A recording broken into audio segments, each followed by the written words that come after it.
আসসালামু আলাইকুম, সবাই কেমন আছেন? একটু ঠান্ডা লেগেছে তাই গলাটা একটু ভাঙা, বুঝতেই পারছেন। তো আজকে আপনাদের সাথে আমি একটি special chicken fry recipe share করব, যেটা একবার খেলে এটার স্বাদ আপনারা কখনোই ভুলতে পারবেন না, এত বেশি সুস্বাদু হয়ে থাকে। আর এখানে চিকেন ফ্রাইয়ের জন্য আমি রানের পিস নিয়েছি, সেগুলোকে ছোট ছোট টুকরো করে ভালোভাবে কেচে বা ধুয়ে পরিষ্কার করে নিয়েছি। আর দিয়ে দিয়েছি আদা রসুন বাটা, দিয়ে দিয়েছি লেবুর রস। আমি এখানে 2 টুকরো বড় বড় লেবুর রস নিয়েছিলাম। আর লবণ দিয়েছি, লবণটা কম দিয়েছি কারণ আমি পরে বিট লবণ ইউজ করব। তারপরে এখানে আমি দিয়ে দিয়েছি টক দই, জিরার গুঁড়া, ধনিয়া গুঁড়া, মরিচের গুঁড়া, বিট লবণ, টমেটো কেচাপ দিয়েছি, কর্নফ্লাওয়ার দিয়ে দিয়েছি, আর হচ্ছে বেসন দিয়েছি। কর্নফ্লাওয়ার আর বেসনটা কিন্তু এখানে দিতে হবে, তাহলে কিন্তু অনেক বেশি ক্রিস্পি হবে আর খেতে অনেক বেশি ভালো লাগবে। ময়দাও দিতে পারেন, কিন্তু ময়দা দিলে এটা এত বেশি ক্রিস্পি হবে না, পরে একেবারে লেতিয়ে যাবে। এখন সবগুলো মশলা আমি মাংসের সাথে ভালোভাবে মিশিয়ে নিচ্ছি। আর মেশানোর কাজটা একটু ভালোভাবে করতে হবে, যাতে মাংসের ভিতরে মশলাটা প্রবেশ করে। সেজন্য তো আমি কেচেই দিয়েছিলাম, কিন্তু ভালোভাবে মেখে নিলে ভিতরে একেবারে ঢুকবে। দেখতেই পাচ্ছেন এখন কিন্তু মাখানো হয়ে গিয়েছে। আমি উপরে জাস্ট কালার করার জন্য জর্দা রং দিয়ে দিয়েছি। আপনাদের ঘরে যদি ফুড কালার থাকে তাহলে সেটা আপনারা দিয়ে নিতে পারেন।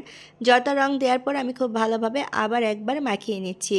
আর এই চিকেনটাকে কিন্তু ম্যারিনেট করে রেখে দিতে হবে 1 থেকে 1.5 ঘন্টার জন্য। দেখতেই পাচ্ছেন মাখানো হয়ে গিয়েছে, আর উপরে যে মশলাটা লেগে আছে এটা কিন্তু ভাজার সময় অনেক সুন্দর একটা লেয়ার তৈরি হবে। তো আমি ম্যারিনেট করে এখন রেখে দিচ্ছি।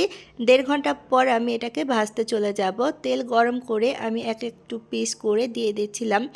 দেখতেই পাচ্ছেন সবগুলো দিয়ে দিয়েছি। আর এই হাঁড়ির ভিডিও আমি কিভাবে যেন করিনি বা ডিলেট হয়ে গেছে বলতে পারি না। তো আমি অন্য একটি কড়াইতে আবার এই চিকেন ফ্রাইগুলো করে নিচ্ছি। দেখতেই পাচ্ছেন চিকেন ফ্রাইগুলো দিয়ে এপাশ ওপাশ উল্টে ভেজে নিচ্ছি। যেহেতু ম্যারিনেট করা ছিল, এগুলো ভাজতে খুব বেশি সময় লাগবে না, 10 মিনিট সময় নিয়ে ভাজলেই হবে। আর এখানে চিকেন ফ্রাইয়ের সাথে আমি কিছু ফ্রেঞ্চ ফ্রাইও দিয়ে দিয়েছিলাম, কিছু আলু ভাজা। এটার সাথে খেতে অনেক বেশি ভালো লাগবে। আমি একেবারে পাতলা পাতলা করে কেটে নিয়েছিলাম, যাতে চিপসের মতো একেবারে ক্রিস্পি হয়। সময়ও লাগবে না, একদম অল্প সময়ে আমার চিকেন ফ্রাইয়ের সাথে আলুগুলো ভাজা হয়ে যাবে। তো দেখতেই পাচ্ছেন একেবারে নেড়ে চেড়ে কিন্তু আমি 10 মিনিটের মধ্যে যেমন চিকেন ফ্রাইটা হয়ে গিয়েছিল আমার, ঠিক আলু ভাজাগুলোও হয়ে গিয়েছিল। আর এই চিকেন ফ্রাইয়ের সাথে আলুর চিপসটা খেতে এত বেশি মজা হয়। আপনারা যখন এরকম চিকেন ফ্রাই তৈরি করবেন তখন এরকম কিছু আলুর চিপসও তৈরি করবেন। এটা কিন্তু ফ্রেঞ্চ ফ্রাই হয়নি, একেবারে পাতলা করে কেটেছিলাম, তাই অনেক বেশি ক্রিস্পি মচমচা হয়েছিল আর খেতে অসাধারণ লাগছিল। তো চিকেন ফ্রাইগুলো কিন্তু ভাজা হয়ে গিয়েছে, আমি তুলে নিচ্ছি। প্রথমগুলো কিন্তু খাওয়া হয়ে গিয়েছে, সেগুলো ভিডিও আমি করতে পারিনি। আর এগুলো হচ্ছে শেষেরগুলো আমি ভেজে তুলে নিচ্ছি। দেখতে কিন্তু অনেক লোভনীয় হয়েছে না, আর খেতে কিন্তু অসাধারণ হয়েছিল। এরকম ফ্রাই কিন্তু আপনি এমনি এমনি খেয়ে ফেলতে পারবেন 1 প্লেট। আর যদি চাইনিজ রান্না করেন তাহলে কিন্তু কথাই নেই, এটার সাথে বেশ জমবে। কেমন হয়েছে আজকের রেসিপিটা কমেন্ট করে কিন্তু অবশ্যই জানাবেন।